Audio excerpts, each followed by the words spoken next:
Hello बच्चों, कैसे हैं आप लोग? तो तैयार हैं आज की हैप्पीनेस स्टोरी के लिए? आज की हमारी कहानी का शीर्षक है कहानी एक बीज की। और आज की हमारी कहानी है एक बिजनेसमैन के बारे में जिन्हें अपना उत्तराधिकारी चाहिए था जो उनके बाद उनके बिजनेस को संभाल सके। तो उसे उन्होंने कैसे ढूंढा, आइए जानते हैं इस कहानी के माध्यम से। किसी नगर में एक व्यवसायी रहता था। उसने ईमानदारी और धैर्य के बल पर अपने छोटे से व्यवसाय को इतना बढ़ा लिया था कि वह कई लोगों को रोजगार देने लगा। जब वह बहुत वृद्ध हो गया तो उसे यह चिंता होने लगी कि मेरे बाद इस काम को कौन संभालेगा, क्योंकि उसकी कोई संतान नहीं थी। उसने सोचा कि जो लोग उसके काम में लंबे समय से सहयोग कर रहे हैं, उन्हीं में से एक को उत्तराधिकारी बनाया जाए। अपने जीवन के आदर्शों के अनुसार उसने सबसे योग्य व्यक्ति चुनने के लिए एक योजना बनाई। तो अब व्यवसायी ने व्यवसाय बहुत बढ़ा लिया था, जिससे कई लोगों को रोजगार मिलता था, लेकिन उसकी कोई संतान नहीं थी। तो जब वो वृद्ध हो गया, बूढ़ा हो गया, तो उसे चिंता होने लगी कि अब मेरे बाद इस काम को कौन संभालेगा। तो उन्होंने उसके लिए एक योजना बनाई जिससे एक योग्य व्यक्ति को चुना जा सके। उस वृद्ध व्यवसायी ने सबको बुलाया और कहा कि मैं आप सभी को कोई खास बीज दे रहा हूं।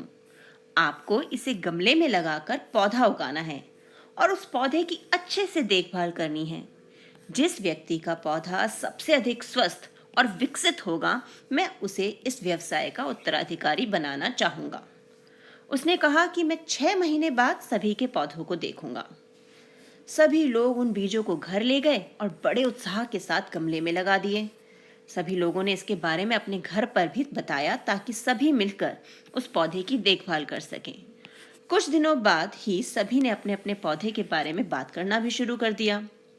अब व्यवसायी ने क्या किया, सभी लोगों को बुलाकर एक स्पेशल बीज दिए और कहा कि इससे पौधा उगाओ, और जिसका पौधा 6 महीने में सबसे ज़्यादा हेल्दी और सबसे ज़्यादा बड़ा होगा, वही मेरा उत्तराधिकारी होगा। तो सभी लोग अपने गमलों में उसे लगा दिया, घर वालों को भी बता दिया, जिससे उनकी भी हेल्प मिले उस पौधे को विकसित करने में। और थोड़े दिनों बाद सबने डिस्कस करना शुरू कर दिया कि मेरा पौधा इतना बड़ा, मेरा पौधा इतना बड़ा। उस व्यवसायी के सहयोगियों में जिम नाम का व्यक्ति भी था। उसको दिया गया बीज तो अभी अंकुरित भी नहीं हुआ था। उसने सोचा कि कुछ बीज देरी से भी अंकुरित होते हैं, इसलिए वह खाद पानी देने का प्रयास करता रहा।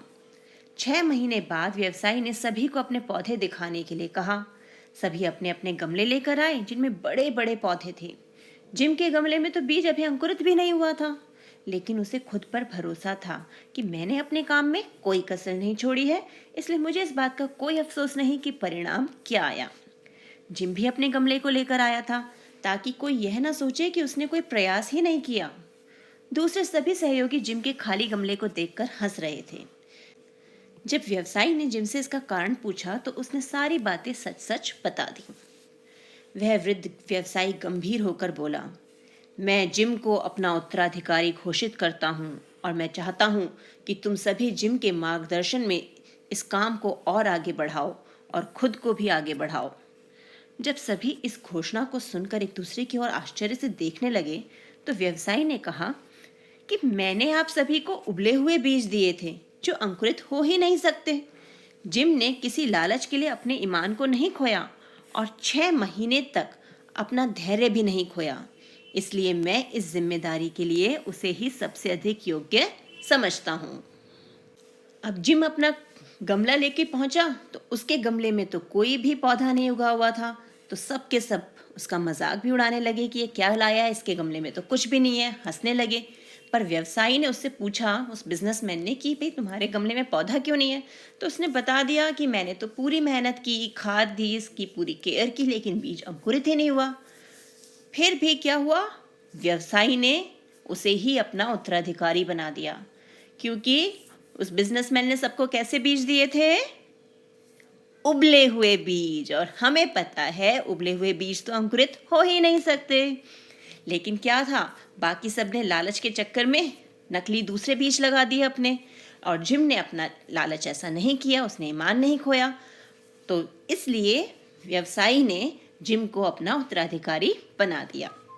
अब सभी को इस बात का पता चल गया था कि जिम को छोड़कर सभी ने बीज अंकुरित ना होने पर दूसरा बीज लगा दिया था।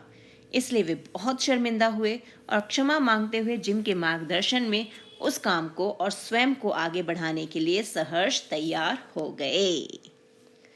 तो आज की कहानी में हमने क्या देखा कि लोग लालच की वजह से अपना ईमान खो देते हैं और सफलता पाने के लिए किसी भी गलत तरीके को अपना लेते हैं और अपने ज़मीर के साथ समझौता कर लेते हैं, पर उनके अंतर्मन को कभी भी इससे शांति नहीं मिलती।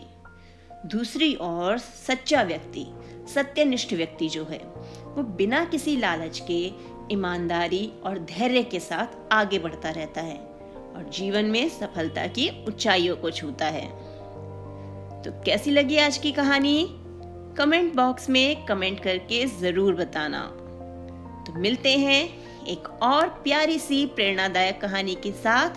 तब तक खुश रहो और खुशियां बांटते रहो।